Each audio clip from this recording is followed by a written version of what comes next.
Welcome to HortTube. My name is Jim Putnam. This is a video from Tom and Ram Giberson's garden in Athens, Georgia. I've been here several times over the years, and this one's going to be about drainage in the garden. Their back garden, which you guys have seen, there's a playlist on the channel with about 7 videos from this incredible garden.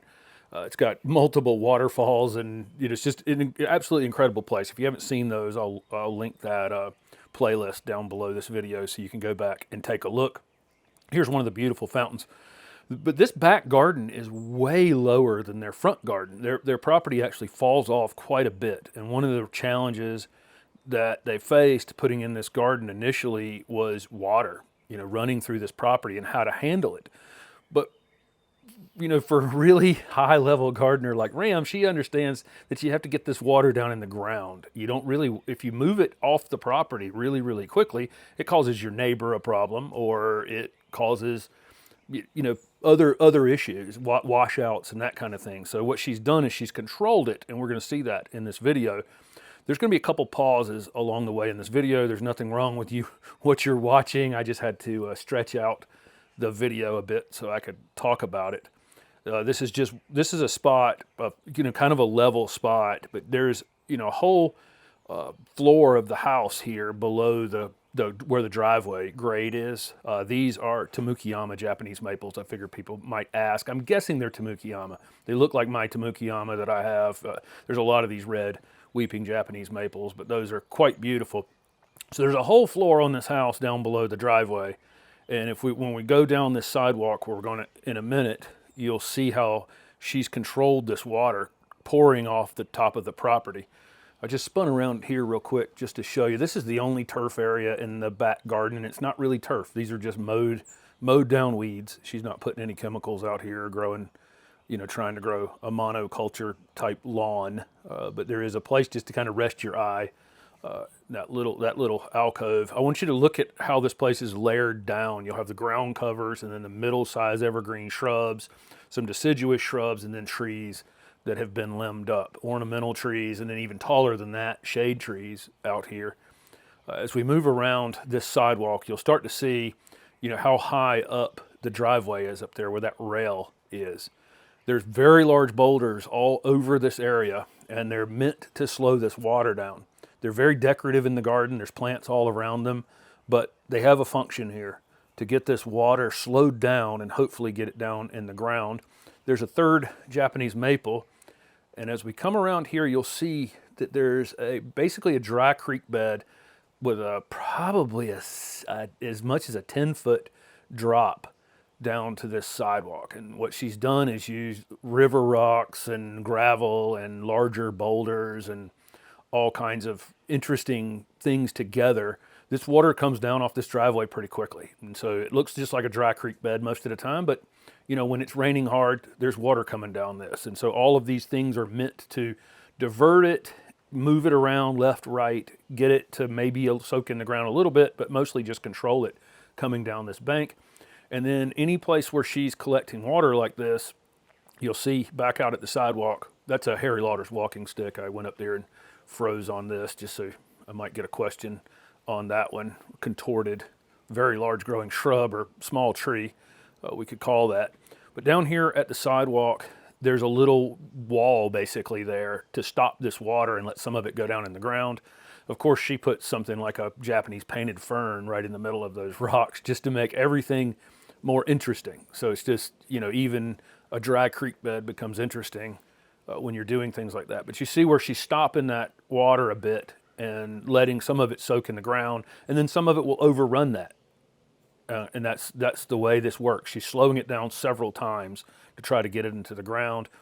This bed is made up. There's some native upright phlox and then some ground cover roses there.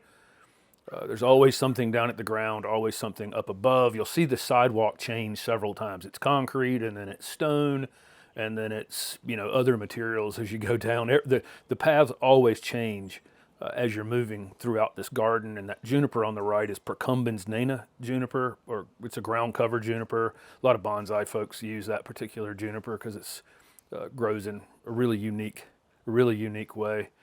There's a oak leaf hydrangea. There's actually a lot of natives in this garden. There are still a lot of non-natives, but if you go through this entire garden, you'll see tons and tons of native plants.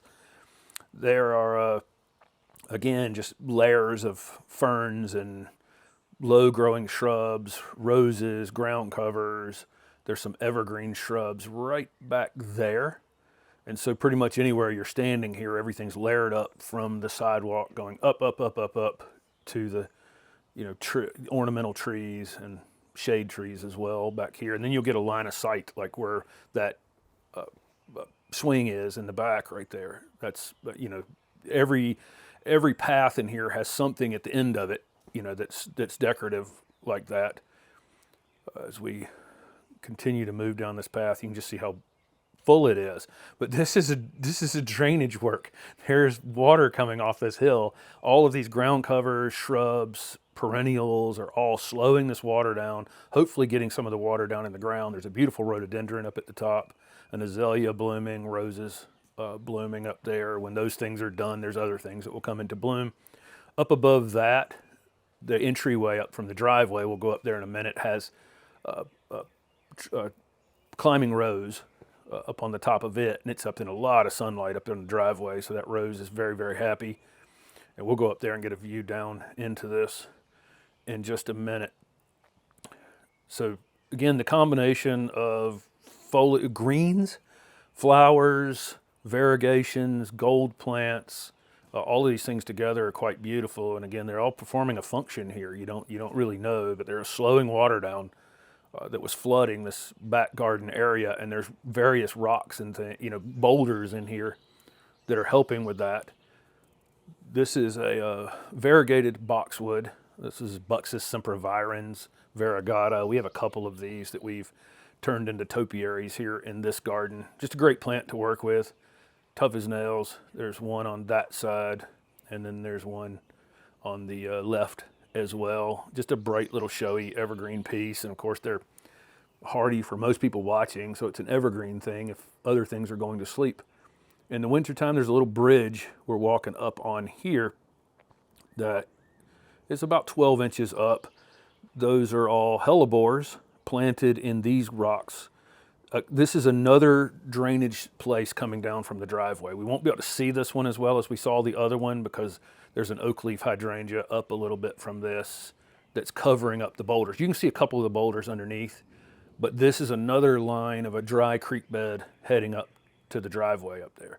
So there's one on the left, one on the right, and then there's various ground covers and boulders coming down the bank. But I think you can see that boulder underneath.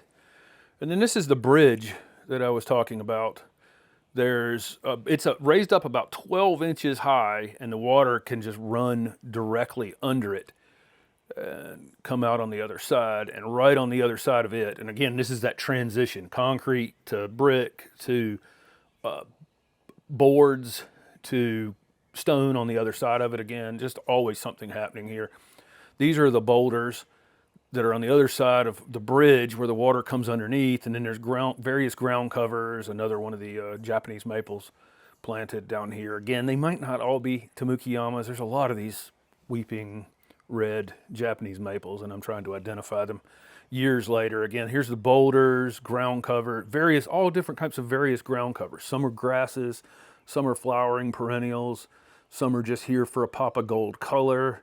But this is very flat. So this is where the water reaches a very flat space, and it's slowed down through this large chunky gravel and river rock and boulders, and there's a wall toward the back of it that prevents the water from moving through easily.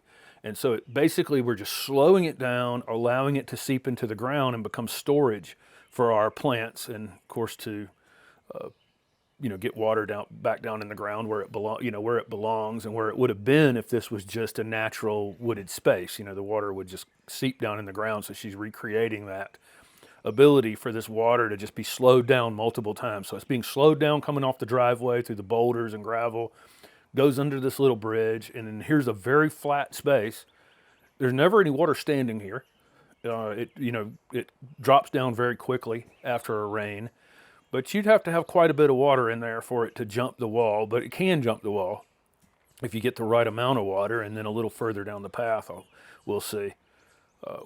She does it one more time. But look at this. You're looking back up into what amounts to a drainage work. You know, like instead of a French drain or some sort of box that carries the water out or off the property, it's being collected. The plants are able to use it later, and it's absolutely beautiful. You know, the whole solution to solving this water problem is, how this part of the garden comes to be. And you end up with this little interesting bridge, and really nobody walking through here is ever going to know this is all meant to make sure that the rest of the garden doesn't get washed out in the future. This is a fatsia right here that got hurt during that December freeze. Only a few things in her garden that got hurt.